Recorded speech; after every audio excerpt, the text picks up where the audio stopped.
সাভারের কেপিজি হাসপাতাল থেকে তামিম ইকবাল বর্তমানে রাজধানীর এবার কেয়ার হাসপাতালে। সোমবার বিকেএসপিতে ডিপিএল এর ম্যাচ খেলতে গিয়ে মাঠে হার্ট অ্যাটাক করেছিলেন বাংলাদেশের সাবেক এই অধিনায়ক। এর পরের মুহূর্তগুলো পার হয়েছে খুব দ্রুত, আর সঙ্গে ছিল উদ্বেগ উৎকণ্ঠা। গেল সোমবার যখন তামিম ইকবাল অসুস্থ হয়ে পড়েন, পরে তার হার্টে রিং পরানোর আগে কিছু কাগজে আনুষ্ঠানিকতা সারতে হয়েছিল। রিং পরানোর জন্য একটি অপারেশন লেগেছিল।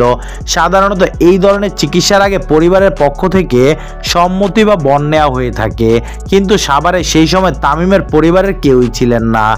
স্ত্রী বা বড় ভাই নাফিস ইকবাল কিংবা রক্তের সম্পর্কীয় ছিলেন না কেউই।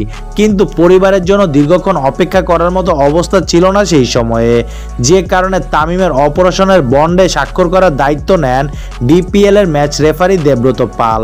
সাবেক প্রথম শ্রেণীর এই ক্রিকেটার সবসময় ক্রিকেটারদের পাশে থাকেন। চিকিৎসকরা ওই সম্মতিপত্র গ্রহণ করেন। শুরু থেকে সেই প্রক্রিয়ার কথা স্পষ্ট করে জানালেন দেবব্রত। এটা তো অনেক কঠিন একটা সিদ্ধান্ত ছিল, এগুলো তো সাধারণত পরিবারের লোকজনরাই করে থাকে, তখন কেউ ছিল না, এই কারণে আমাকে সাইন করতে হলো। তো তখন ওখানে লেখা ছিল সম্পর্ক কি আমার সাথে তার, আমি সেখানে লিখেছিলাম কলিগ।